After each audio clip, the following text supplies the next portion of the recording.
Merci d'être là à la conférence. Donc, c'est la première conférence qui ouvre le salon ce week-end.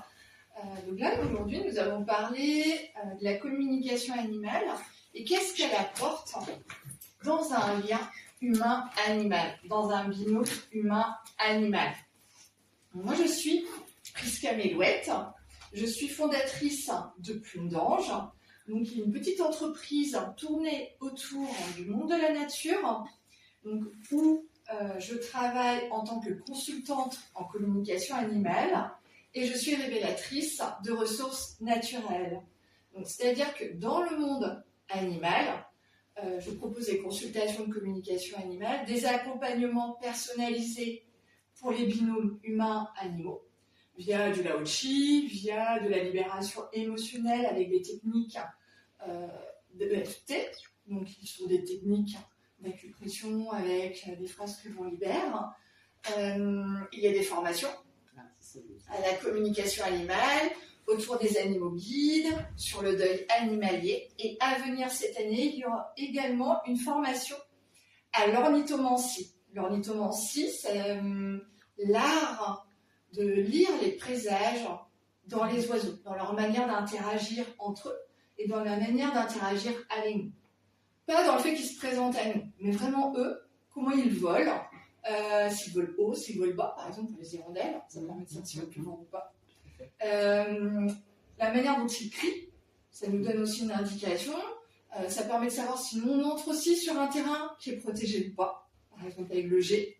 Voilà, on peut même demander au G de s'amuser à nous faire plein de cris, il le fait.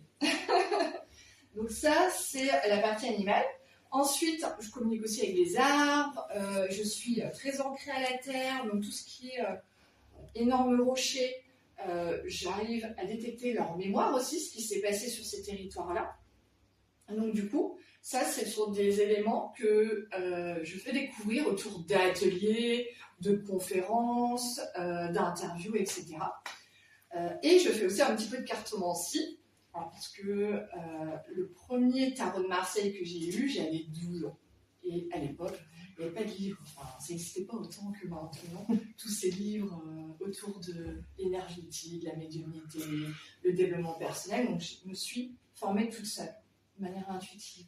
Mais à travers les cartes que j'utilise, c'est toujours pareil. C'est-à-dire que je vais détecter souvent un arbre, un animal, vivant ou décédé, qui se propose d'accompagner en fait la personne qui vient me voir pour une consultation de cartomancie. Donc c'est toujours lié au monde de la nature. Et c'est à tel point que moi j'ai créé des dés de divination. Parce que je trouve que c'est plus sympa d'être acteur de sa vie que d'être passif à attendre que quelque chose arrive. Donc la communication animale a toujours été dans ma vie. C'est quelque chose que je faisais mais sans que le terme soit posé. Et quand j'ai appris l'expression de communication animale, j'avais 25 ans. Donc là, je me suis dit, qu'est-ce que c'est que ce truc? De quoi on me cause? Voilà, le côté adulte, terre-à-terre, cartésien, quand même, était là. Donc, j'ai fait des conférences, j'ai lu énormément de livres, j'ai regardé sur différentes cultures ce que ça impliquait. J'ai testé en tant que cliente. Je fais tester ma machine actuelle. Et j'ai fini par passer le cap de la formation parce que j'avais besoin de comprendre comment ça se boutiquait, vraiment, de le décomposer. Et dès le premier jour de formation, en fait, j'avais des résultats. Dès le lendemain de la journée de formation, les stagiaires me demandaient des consultations. Et donc, j'ai commencé réellement à faire de la communication animale pour tout le monde à partir de là. Mais moi, je me suis rendu compte que je le faisais tout le temps, depuis tout le temps, mais que c'était comme parler à un humain. Et pour moi, c'est exactement ça. La communication animale, en fait, c'est une connexion intuitive avec les animaux, où les 5 sens, en fait, sont utilisés de manière composée ou décomposée. Donc, on va utiliser la vue, l'ouïe, l'odorat, le toucher ressenti et le goût, de manière extrasensorielle. C'est-à-dire que du coup, on intériorise, si vous voulez, l'information que l'on émet et que l'on reçoit. Tandis qu'avec un humain, quand on est en présentiel, mais avec un animal du coup, on le fait aussi, mais ça reste extrasensoriel, c'est l'essence brute de pomme. Je vous donne un exemple. Je vais risquer d'avoir votre ventre qui va gargouiller, mais on va préparer une pizza. On va sortir la pâte à pizza, on va mettre de la sauce tomate dessus, on va mettre un petit peu de piquant, on va mettre un peu de chorizo par exemple, des petites rondelles de chorizo, un peu d'herbe de Provence, et pour le côté bien coulant, bien gratiné, on va mettre un bon comté dessus. Et on va passer la pizza au four. Ça va gratiner, ça va embaumer la cuisine, ça va monter, les odeurs vont se mélanger, puis la pizza va être prête. Donc on va la défourner. On va couper la part, et puis on finit par planter la fourchette dans la pizza. Et quand on la remonte, on a tout le fromage qui coule. Ça ne donne pas envie de la manger, la pizza? Bah, 5 sens. C'est comme quelqu'un qui vous raconte qu'il a été au restaurant, ou ses vacances. Et ben, vous recevez l'information par les 5 sens. Mais ça va tellement vite qu'on ne s'en rend plus compte. C'est pour ça que souvent on dit, je vois ce que tu veux dire. Ah oui, j'entends parfaitement. Ou je le sens pas ce truc-là. Vraiment, je le sens pas. Là, c'est les 5 sens. Donc c'est ça. Ni plus ni moins, la communication animale, c'est ça. Alors, à quoi ça peut bien servir quand on vit au quotidien avec un animal, à votre avis? Si, par exemple... Parce qu'il soit heureux. Oui, mais nous aussi. Et nous aussi. Oui. À ce qu'on sache qu'il a besoin. Oui. Quoi d'autre? Pour voir... Savoir s'il a des messages qui nous concernent, nous. Exactement. Qu'est-ce qu'on peut améliorer? Qu'est-ce qu'on peut améliorer ou pas? Vous savez, qu'est-ce qui est parfait, qui n'est surtout pas à changer? Ils insistent bien dessus. Entre autres, c'est ça, mais ça va même beaucoup plus loin. C'est-à-dire que même à partir du moment, en fait, où on décide de prendre un animal, alors on peut le décider, comme l'animal peut s'imposer à nous dans notre vie. Il y a les deux cas de figure. Quoi qu'il en soit, rien n'est fait par hasard. Si nous on est amené à aller vers l'animal, l'animal il nous attend à tel endroit. Tout est fait, en fait, pour que la rencontre puisse avoir lieu. Même si l'animal est passé par plusieurs familles entre-temps. Même s'il est passé par différentes régions entre-temps. Tout ça, c'est fait de manière à ce que lui aussi vive sa propre expérience terrestre en tant qu'animal et que nous aussi, on puisse apprendre de tout ça. Mais à partir du moment où il y a la rencontre, là déjà, la communication animale, elle peut être géniale. Parce que du coup, elle peut permettre de demander la permission à l'animal de l'accueillir chez soi, dans son foyer, en lui expliquant qui sont les membres qui composent le foyer, animal, humain, ah oui, parce que tout le monde est concerné, qu'on va essayer de s'adapter à ses souhaits, mais qu'il va falloir lui aussi qu'il s'adapte à un mode de vie collectif. Et que l'enjeu de la rencontre, c'est de savoir est-ce que l'animal est OK de faire des concessions pour pouvoir être adopté, sachant que nous, on va essayer d'être à l'écoute de lui, donc c'est aussi le rassurer, pour aussi adopter. C'est-à-dire que c'est une adoption mutuelle. Et déjà, quand on pose ça, dès le départ, il y a plein de portes qui s'ouvrent derrière. Donc rien que là, ça aide. On croise alors, je vais vous donner un exemple. Vous allez en randonnée. Vous êtes dans la pampa, la voiture elle a 8 km, il vous reste encore 8 km à faire pour arriver à la voiture. Vous êtes en bord de rivière, c'est plein de champs, il n'y a pas d'habitation à l'horizon. Et puis, vous vous promenez avec, vous promenez avec votre chien, et votre chien ramène un chat. Ben vraiment, ramène un chat, vécu, c'est mon expérience. Ramène un chat. Mon chien est un chien de chasse qui course les chats. Donc déjà, pour se revenir avec un chat, il y a un truc qui coince dans l'énoncé. Le chien ne court plus. Mon chien ne fait que courir en randonnée, il ne sait pas marcher. Le chien ne court plus, marche à côté du chien. Là, la communication animale, déjà, elle peut aider aussi. Qu'est-ce qui se passe? Qu'est-ce que tu fais en plein milieu d'un chemin de randonnée? Est-ce que tu t'en fugues? T'es en promenade? T'es en vacances? Est-ce que tu as été séparé volontairement ou involontairement de la famille, etc. Donc là aussi, dans le lien qui peut se créer, vous pourrez accueillir l'animal ou pas, s'il est identifié ou pas, parce que du coup, il y a tout un protocole derrière aussi. D'aller vérifier l'identification, de mettre des annonces, des fois qui seraient recherchées, avant de certifier que l'on peut l'accueillir chez soi. Et bien tout ça, on peut l'expliquer à l'animal. C'est-à-dire, écoute, dans l'état, moi je te propose de venir à la maison, mais voilà, on n'a pas l'habitude de vivre avec un chat, là c'est cas exceptionnel, le chien qui marche à tes côtés, et puis c'est peut-être temporaire, parce que je ne sais pas où on va. Voici ce qu'on va mettre en place pour t'aider, et après on avisera. Donc tout ça, ça peut aider. Donc dès le départ, sur une rencontre, la communication animale, elle peut faire des prouesses. Elle peut aussi permettre de se rendre compte que, ah non, finalement, on fait fausse route, ça va pas matcher, en fait, entre les deux. Ce qu'il attend, l'animal attend de son mode de vie, moi, je ne peux pas lui apporter. Donc, des fois aussi, ça permet d'éviter, moi, ce que j'appelle des erreurs de casting, et qui sont utiles parce que l'animal, dans son cheminement, ne perd pas de temps dans son expérience et a plus de chances de tomber dans la bonne famille. Et pareillement pour l'humain.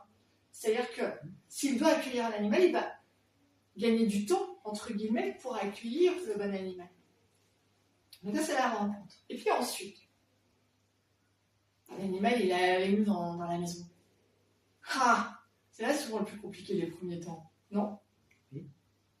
Ou alors, oh, mais qu'est-ce qu'il a fait? Il a fait pipi. Ou oh, mais qu'est-ce qu'il a fait? Il a tombé ma plante verte. Ou oh, mais pourquoi il aboie? Pourquoi il aboie tout seul? Ou mais qu'est-ce qu'il a à brailler devant la porte? Pourquoi il miaule? Et ben voilà. Là, la communication animale, elle va pouvoir aider à comprendre, comme vous disiez tout à l'heure, les besoins de l'animal, comment il s'accorde avec son environnement intérieur et extérieur, et comment nous, on peut régler le problème. Parce qu'un chat qui aboie à travers la fenêtre dès qu'il voit un oiseau passer, à l'intérieur de la maison, c'est très vite une cacophonie si on ajoute la télé, la radio, les enfants qui crient, la marmite qui fait de pou, ça fait beaucoup de bruit à l'intérieur. Et si vous avez un chat qui passe son temps à brailler devant la porte, vous ouvrez la porte, il sort. Il braille de l'autre côté de la porte, il faut réouvrir, il rentre. Ah bah non, finalement, je veux ressortir. Et ça pendant 1 heure. C'est pareil, ça peut vite être... on devient portier, en fait, ce n'est pas notre travail, forcément. Du moins celui qu'on a choisi. Ça, c'est des choses qui peuvent aider. Des problèmes de pipi. C'est-à-dire que, par exemple, un chat qui arrive dans une maison où il y a d'autres chats et qui commence à avoir des problèmes d'urine dans les 4 coins de la maison. Du chat qui vient d'arriver, mais quelquefois aussi de ceux qui étaient là et qui étaient propres. Alors qu'il y a plein de litières partout. Et ben, ça permet de comprendre ce qui se passe dans l'entente du foyer. Parce que ça, c'est jamais anodin. C'est un peu comme des frères et des sœurs qui se chamaillent, en fait. Les pipis, c'est Allez, chaque cas est unique, ils ont leur propre manière d'expliquer les choses, mais c'est souvent un problème de sécurité, de se sentir chez soi, un problème d'entente, de laisser l'autre avoir sa place et de ne pas vouloir donner la place à l'autre. Ça peut être aussi tout bêtement, je vais vous donner un exemple, un Maine Coon qui était adopté dans une maison où il y avait déjà 1 ou 2 chats, je crois que c'est 2 chats de mémoire, et ce Maine Coon allait faire pipi dans la baignoire. Pourtant, il y avait des litières partout. Ils en avaient mis 4 pour 3 chats. Donc, c'est communication animale pour demander au Maine Coon d'aller faire pipi dans la baignoire, d'aller à la litière. Et donc, ça a été... il ne s'est pas débridé tout de suite. Il a fallu aller dans son sens, le laisser avoir confiance, de pouvoir s'ouvrir, dire les choses. Il a fini par expliquer qu'il était bien allé à la litière au départ. Puis les propriétaires ont dit oui, c'est vrai, il est allé à la litière, mais du jour au lendemain, et puis même pendant la communication animale, tellement stressé, il s'est absenté et le monsieur est parti voir, il était allé faire pipi dans la baignoire. Il a fini par expliquer qu'une fois, il était à la litière. La litière est dans un passage, tout le monde passe, c'est ouvert, et un chat est passé derrière lui et s'est moqué de lui. Donc lui, dans son intimité, en fait, ça l'a braqué. Et du coup, le seul endroit où il peut faire pipi tranquillement, c'est à la baignoire. Donc il a fallu expliquer à l'animal, alors, Les propriétaires ne comprenaient pas. Enfin, quand même, c'est pas si grave que ça. J'ai dit, si, c'est grave. J'ai dit, mettez-vous à sa place, vous êtes aux toilettes, et puis malencontreusement, votre porte elle est grande ouverte, et puis vous avez des gens qui passent. C'est votre intimité en fait. Même si c'est quelque chose de naturel, on n'a pas forcément envie que tout le monde voit ce que l'on fait. Donc là, il va falloir le rassurer sur comment il peut faire les choses, et puis il va falloir voir avec lui. Et ce qui s'est passé, c'est qu'il a demandé est-ce qu'il y a une litière rien que pour lui, et on a choisi la place pour lui. Il a fallu quelques jours avant que les choses se restabilisent, mais il a fini par retourner à la litière. Voilà, c'est des petites choses comme ça peut aider. Donc, ça c'est l'adaptation dans la nouvelle maison, avec tout le monde. On va avoir autre chose. On va avoir peut-être que une dame, par exemple, mettons une dame, non, on va pas changer. Un monsieur qui a une jument. Ils vivent tous les deux en binôme, un vieux couple. Le monsieur et la jument. Mais le monsieur, il rencontre quelqu'un. Et ce quelqu'un aménage à la maison. Mais ce quelqu'un a un berger allemand qui aménage aussi à la maison. Donc du coup, les deux, ce qui peut être compliqué, c'est les pièces rapportées qui arrivent à la maison aussi. De ce point de vue. Parce que du coup, on recompose la famille. Donc c'est aussi compliqué pour ceux qui arrivent que pour ceux qui sont déjà là. Donc là, ça peut être aussi intéressant d'expliquer peut-être au berger allemand de ne pas avoir peur de la jument si elle se cabre, par exemple, si elle ressemble aux deux que j'ai vus hier, ils peuvent avoir leur quart d'heure de folie aussi, hein. Enfin, c'est comme une vache, quoi. Ça part dans tous les sens, ça peut faire peur. Enfin, quand on n'a pas l'habitude, c'est quand même une sacrée masse qui se présente devant soi. Et la jument, elle peut être curieuse parce qu'elle a peut-être jamais côtoyé le chien. Elle ne sait pas à quoi ça ressemble. Qu'est-ce que c'est? C'est comme moi, mais en plus petit. Donc ça vient de naître. Ou est-ce que c'est autre chose? Ça fonctionne différemment. Et le chien, c'est comme elle. Peut-être qu'il n'a jamais côtoyé d'équidés. Qu'est-ce que c'est que ce truc? Donc en chien de garde, comment il va procéder? Parce que là, du coup, c'est la nature qui revient au galop. Donc il va se mettre à protéger. Bonjour. Il va se mettre à protéger. Il va faire son rôle de gardien. Et du coup, ça peut dégénérer aussi une entente qui est en train de se mettre en place dans le foyer. Est-ce que là-dessus, déjà, sur cette base-là, vous avez des questions? Quand vous dites expliquer, c'est expliquer verbalement, comme on ferait à un enfant ou à une personne? Oui, c'est-à-dire que quand dans la manière où je pose les questions, en fait, je les envoie avec des images, avec des sons, avec des odeurs, avec des ressentis, pour associer ma question. C'est-à-dire que moi, je suis arrivée à un stade où je parle tout, puis même en consultation, comme je fais les consultations en direct, les gens me posent la question. Des fois, ils m'entendent la reposer expressément comme ils me l'ont formulée, mais moi, je l'associe en fait avec mes sens, pour que l'animal reçoive l'information et qu'il comprenne le sens de ma question. Et lui va me répondre avec des mots, avec des sons, avec des ressentis, des images, l'odorat, etc. Et des fois, c'est un mélange de tout ça qui me permet d'avoir la phrase. Et c'est tellement fluide, en fait, que c'est comme une conversation. Donc, je dis, l'animal m'a transmis qu'il faut arrêter de lui donner des croquettes. Il voudrait négocier d'avoir 2 fois plus de pâté. Il en a qu'une fois par semaine. Est-ce que ce serait possible d'en arriver à 3 fois par semaine? C'est arrivé, hein. Ça serait des cas concrets. On a négocié pendant 20 minutes, mais il a réussi à avoir ses 3 fois par semaine de pâté. Et là, il m'a expliqué. Croquettes, j'aurais l'impression de manger, vous savez, les céréales de petit déjeuner, mais sans le lait. Des choses qui se défritent, qui n'a pas de goût, qui est sec comme je ne sais quoi. Et puis, il me mettait la pâtée à côté, et puis là, j'ai des choses fondantes, du foie gras. C'était vraiment ça. Puis moi, j'étais là, j'ai dit, vous lui donner du foie gras. Non, mais c'est de la pâtée à l'oie. Ah oui, on n'en est pas. Mais voilà, il y a juste un petit dépôt de gélatine dessus, c'est pas non plus noyé. Mais c'est vrai, je fais attention à ce que je lui donne. C'est ça qu'il veut. Et donc voilà, j'explique en apportant pourquoi. Comment l'animal m'a transmis l'information? Comment je peux savoir que lui, il veut de la pâtée elle veut ses croquettes, surtout que c'est un chat. Donc, bon, allez, 95% des cas, les chats préfèrent la pâtée que les croquettes. Bah oui. C'est rare que ce soit le contraire. Bah Donc, elle oui, aurait pu vous dire, c'est sûr. bah oui, ça peut se être n'importe qui. Non, l'animal a expliqué pourquoi il a envoyé l'information tout de suite de ah, les croquettes, c'est sec, quoi, ça donne envie de boire. C'est insipide, ça n'a pas de goût. Oh, la pâtée, voilà. Mais c'était, voilà, c'était tout de suite la personne qui vit avec l'animal peut comprendre tout de suite de quoi on cause. Est-ce que vous avez d'autres questions? Moi, j'ai des questions par rapport à un problème actuel, c'est que j'ai des chats du quartier qui viennent et bon, qui sont entrés dans la maison parce que c'est plein pied et qui ont pissé partout. Et vraiment, bon, j'ai tout nettoyé, mais ce que je me demande, c'est pourquoi, donc c'est une chatte, je ne sais pas si elle a envie qu'ils viennent ou pas, les chats, donc évidemment quand je le vois, je le chasse pour essayer de régler mon problème de qui est à l'intérieur, mais je sens Bella, elle n'est pas très heureuse, et je ne sais pas ce qu'elle veut.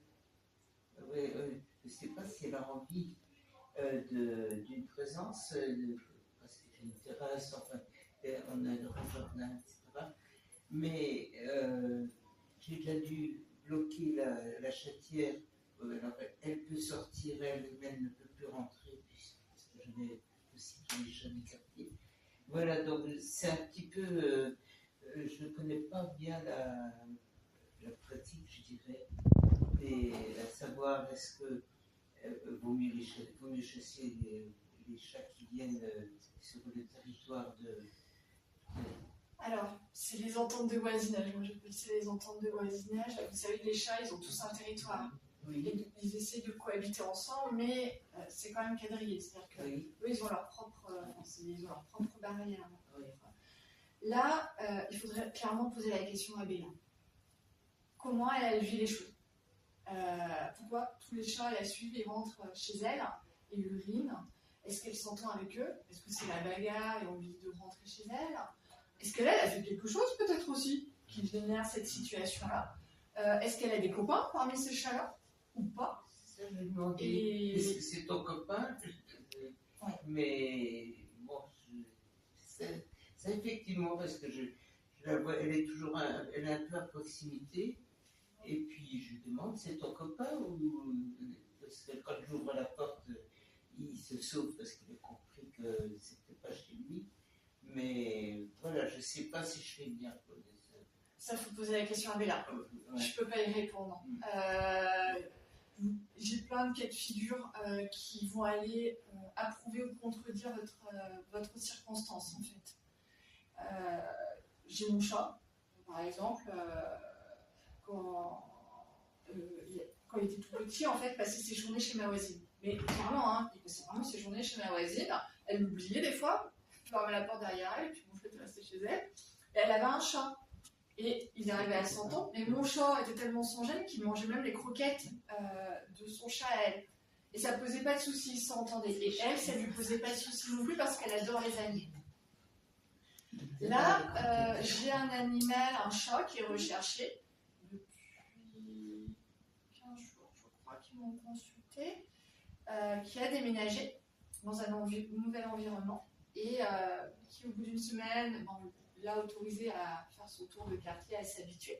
Sauf qu'il est tombé sur un congénère. Alors lui, c'est un chat tigré, il est tombé sur un congénère noir et blanc qui l'a chassé en fait, clairement. Il l'a mis hors de son territoire. Résultat des courses, communication animale pour un animal recherché parce que le chat ne veut plus rentrer chez lui. Il est sur le territoire de l'autre. Et les propriétaires, au début, me disaient « Ah bon, un chat noir et blanc ?» Donc le chat tigré recherché m'a expliqué à quoi ressemblaient, où étaient les taches, est-ce qu'il était rayé, la couleur des yeux, comment il marchait, parce qu'ils adorent montrer comment il marche avec des congénères. Et sur une communication animale de suivi, toujours pour essayer de le retrouver, les propriétaires m'ont dit « Bah oui, effectivement, il y a un chat noir et blanc qui correspond. » Et là, on a refait une communication animale, je sais plus, jeudi, je crois. et le jeudi, ce chat noir et blanc squatte le perron de leur maison. Et le chat tigré a essayé de rentrer à la maison. Il s'est retrouvé dans une serre. Lui aussi, il s'est mis dans une situation, mais il a réussi à sortir de la serre. Il a comme fait un peu comme s'il avait fait Spider-Man. Il a escaladé en fait une gouttière, il est redescendu avec une espèce d'échelle. Alors, c'est toujours difficile d'interpréter à quoi ça correspond en 3D. Mais il est descendu. Il a essayé de prendre son courage à deux mains et a essayé de rentrer à la maison parce qu'il est très attaché à sa famille. Il y a une chatte aussi qui vit à l'intérieur de la maison. Et quand il s'est présenté, le chat l'a rechassé. Donc, du coup, maintenant, il est dans la pampa. Lui, le chat, il est tellement... ce chat tigré, il est tellement frustré, en fait, qu'il est en train d'essayer de prendre le chemin du retour de sa vraie maison, son ancienne maison. Mais c'est beau aussi. Donc, voilà. Ça, c'est la situation. Donc, il y a vraiment plein... Vous voyez, il y a plein de cas de figure. Donc là, la communication animale aussi, dans la valeur ajoutée du lien, du binôme, ça permet d'appréhender tout ça. Nous, on déménage, quand il n'y a même pas d'animaux ou d'enfants, quand on déménage, des fois ça se passe super bien. Des fois, il faut un certain temps pour qu'on soit accepté dans l'environnement dans lequel on est et qu'on accepte aussi les modes de vie de notre voisinage. Et pour les animaux, c'est pareil. Et les animaux, des fois, qui doivent faire des concessions sur des jardins, d'autres qui gagnent, qui passent aux 5 étoiles dans leur mode de vie, que ce soit en fait un choc émotionnel positif ou négatif, ça vient toujours un peu travailler sur soi. Il y a forcément des conséquences, il faut un temps d'adaptation pour chacun en fait. Parce que pour nous humains, des fois c'est volontaire, mais des fois c'est involontaire. Pour l'animal c'est pareil. Des fois c'est volontaire, des fois c'est involontaire, des fois c'est pour offrir une meilleure vie à l'animal qu'on déménage. Mais des fois, dans le sens contraire, nous, on change de travail parce qu'on n'a pas le choix et du coup, il faut se rapprocher du lieu de travail parce que sinon on a trop de route. Et du coup, on est obligé de faire des concessions. On passe de peut-être 2000 m² de jardin à 400 m², quoi. Et je vous assure que même humain, ça fait bizarre. Du coup, on a vraiment l'impression d'être les uns sur les autres. Alors pour le chien, c'est horrible, hein, ou le chat. Un chat qui passe dans un environnement en fait urbain à une bordure de forêt avec une bordure de rivière. Oh, si c'est un chat qui adore aller dehors, qui est très curieux et tout, c'est le paradis pour lui, le paradis sur terre. Donc, à ceci près qu'il y a encore des dangers autour. Donc il faut lui expliquer qu'il y a des prédateurs qu'il n'avait peut-être pas avant, qu'il peut tomber dans la rivière, c'est déjà arrivé. Il peut, voilà, en période de chasse, il faut faire attention. En période de pêche, il faut faire attention parce qu'il y a des hameçons aussi qui restent. Les fils transparents. Voilà. Les fils transparents, Ouais. il n'y a rien de pire. Ouais, je sais. J'avais il est revenu avec voilà, ça. Le danger, il est là. C'est Faut deux lui chats, expliquer. c'était- Pour un animal qui a, enfin, surtout le chat, qui, moi je dis qu'il a sa propre liberté, qui va et qui vient à sa guise. Ok, mais il y a un règlement. Il y a quand même quelque chose à lui expliquer. C'est pas totale liberté. Tu vas dès que le voisin a planté les légumes, tu passes derrière et puis tu arraches. Non, ça c'est net. Tu le fais pas. Tu respectes le voisin. Tu vas pas crotter sur sa terrasse. Tu vas pas faire pipi à l'intérieur de chez lui. Tu vas pas. Si tu veux chasser, bah, tu vas faire comme tout le monde. Tu vas dehors. Tu chasses pas là où j'ai mis la mangeoire. Voilà, des choses comme ça. Oui, c'est vrai que les oiseaux sont pas contents. C'est C'est l'intuition dont vous parlez, parce que quand vous dites il faut demander à Bella, par exemple, bon, évidemment, je lui parle, j'essaie au niveau de la sensation, au niveau d'interpréter ce qu'elle dit, mais c'est quand même une interprétation. Alors moi, je n'interprète pas. Non. C'est là où la complexité, elle est là, c'est que des fois, on me demande mon avis, je n'interprète pas. Si l'animal m'envoie une image, je décris l'image. Si j'ai un ressenti, je vais décrire le ressenti, mais je ne vais pas pouvoir dire il est blessé, il a telle maladie ou il est blessé là. Non, il y a un ressenti de mal-être, allez voir le vétérinaire ou l'ostéopathe. Mais c'est de leur compétence, ce n'est pas de la mienne. Je peux pas. L'animal, dans sa manière de transmettre l'information, Ah est bah non, toujours très mais juste. Il choisit en fait Par sa rapport à manière leur de poil. transmettre. Donc, Moi, le mien, dans je le savais qu'il avait symbiose. qu'il était malade. Donc, des fois, ça se traduit en phrases. Ils ont Vraiment les une poils tout gras. phrase. Les chats. Moi, je ne comprends pas, Ça fait comme mais des c'est pour le propriétaire. Donc, je vais utiliser scrupuleusement les termes employés par l'animal. Si l'animal il dit dis-lui que je suis parti, je veux dire, il vous transmet qu'il est parti. Qu'est-ce que ça veut dire? Est-ce qu'il est mort? Ça, je ne sais pas. Lui, il dit qu'il est parti. Oui, mais vous pouvez lui demander. L'animal répète je suis parti. Qu'est-ce que ça veut dire? Il est parti. Je ne peux pas interpréter. Oui, mais vous devez savoir. Ah, j'ai non. La plus grande complexité que j'ai avec les animaux, c'est que comme je communique avec des animaux décédés et vivants, je suis incapable de faire la différence entre une âme vivante ou une âme décédée. L'âme, elle est vivante en fait, elle vibre. Donc je dis, je ne peux pas. Et ça correspond à ce que je disais tout à l'heure, où c'était avec une âme en bas. C'est peut-être un cas sur 1000 où l'animal va dire oui, je suis mort. Et si vous reposez la question, il ne répond pas? Si lui, il a décidé de pas dire. transmettre tel quel, eh ben, je respecte. Des fois, il va expliquer, il va dire oui, je suis monté. Ok, bon, il est monté. Oui, mais je dis là quand même, il est monté. Je reste là-dessus, je n'interprète pas. Mais il ne va pas dire oui, je suis mort. Parce que pour lui, c'est une continuité, il peut continuer à communiquer avec les autres animaux qui sont en bas. Il n'y a pas de frontière, si vous voulez. Les animaux entre eux communiquent, que ce soit avec des êtres décédés ou des êtres vivants. Moi, du coup, c'est pareil. Il n'y a pas de frontière. À partir du moment où il n'y a pas de frontière, et même si l'animal, dans sa manière de transmettre, il y a 95% d'interprétation qui irait sur il est décédé, il reste 5%. Peut-être que il a utilisé une expression comme nous, je suis morte de rire. Littéralement, je suis morte de rire. À rire, je me suis explosé mon ventre et je suis morte. Dit littéralement, je suis morte de rire. C'est une expression. Voilà, c'est ça aussi, c'est comment on l'interprète. Il y a des animaux qui ont beaucoup d'humour, d'autres pas. Ça, il n'y a que le propriétaire aussi qui peut nuancer ce que l'animal transmet. Moi, je ne connais pas le propriétaire, je ne connais pas l'animal avant. Je peux avoir des suivis, mais sur 1 heure de consultation, on ne va pas pouvoir parler de ce qui se passe pendant 1 an ou 1 semaine. Donc, ça, il n'y a que, ça entre eux. C'est leur vie privée, charge à chacun, après la consultation, de mettre les choses en place s'ils le souhaitent ou pas. Parce qu'ils gardent leur libre arbitre, je veux dire leur libre service aussi pour le coup. Mais ça, c'est des éléments qui peuvent aider. Donc, du coup, on a évoqué la valeur ajoutée de la communication animale dans le cas d'un animal qui est recherché. Je regarde juste là. Là, j'ai mis le réveil.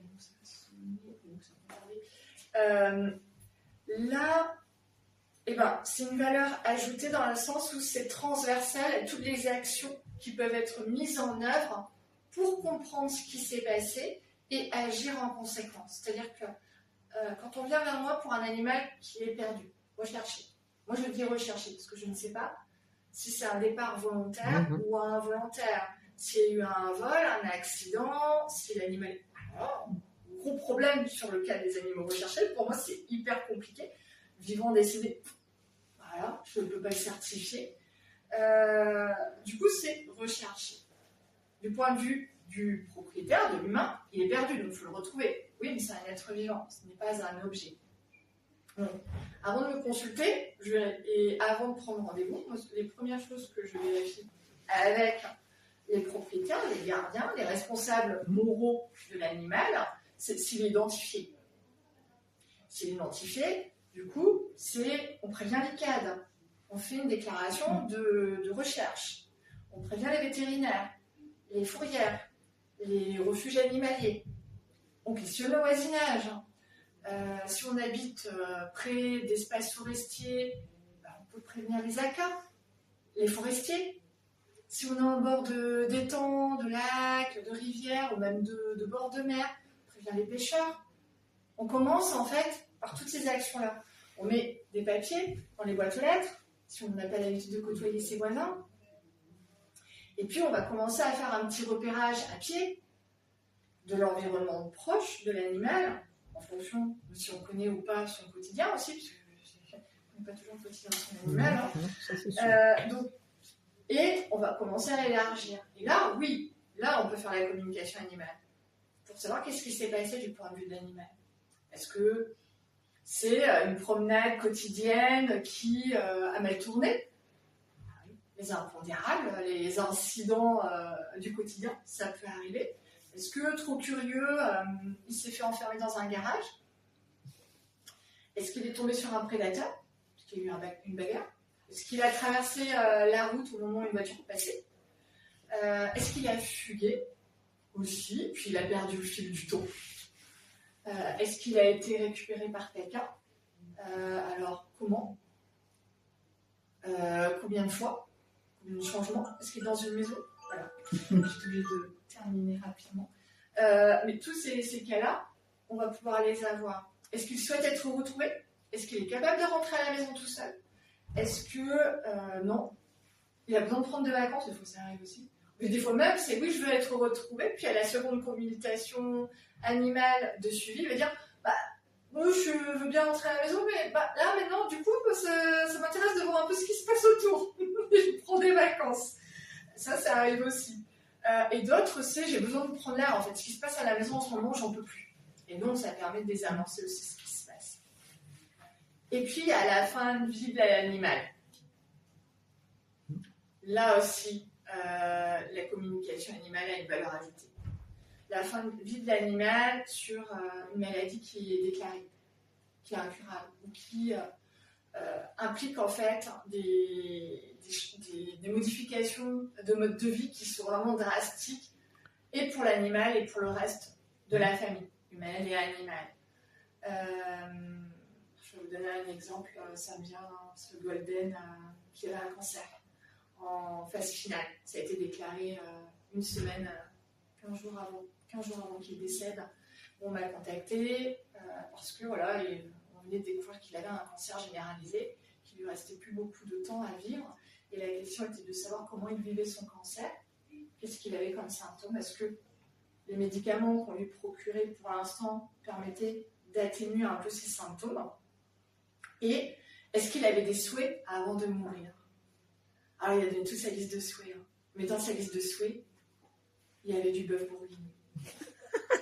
Et moi, je vous jure, j'étais là, je vais sur un plat mijoté, j'ai de la sauce avec, puis je punaise, la viande, elle est bonne.